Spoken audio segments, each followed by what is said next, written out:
responsables de la legalidad en los ayuntamientos, que cada uno está en su pueblo, realmente nosotros adolecemos de la soledad del habilitado. Nosotros le llamamos la soledad del habilitado, porque cada uno está en su ayuntamiento, y salvo en ayuntamientos muy grandes donde puede haber 2 o 3 habilitados, como secretario, interventor, en la inmensa mayoría de ayuntamientos solo hay un habilitado.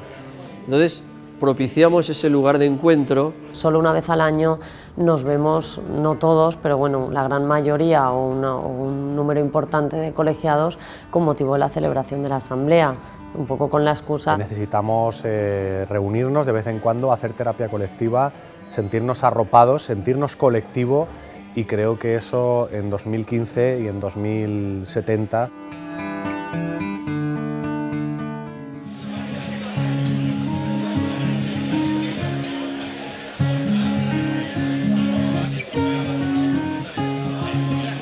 Que agradecemos este tipo de eventos que, además de la parte, digamos, coloquial, de juntarnos e intercambiar impresiones y conocernos y preguntarnos, pues también evidentemente hacemos formalmente los acuerdos que toca adoptar desde el punto de vista de la gestión colegial, dando cuenta y rindiendo con transparencia de todas las actuaciones que se han llevado y anunciando las futuras para el próximo ejercicio. Es importante porque establecemos relaciones y esto tiene que ser así, el colegio es para eso, para aunarnos todos.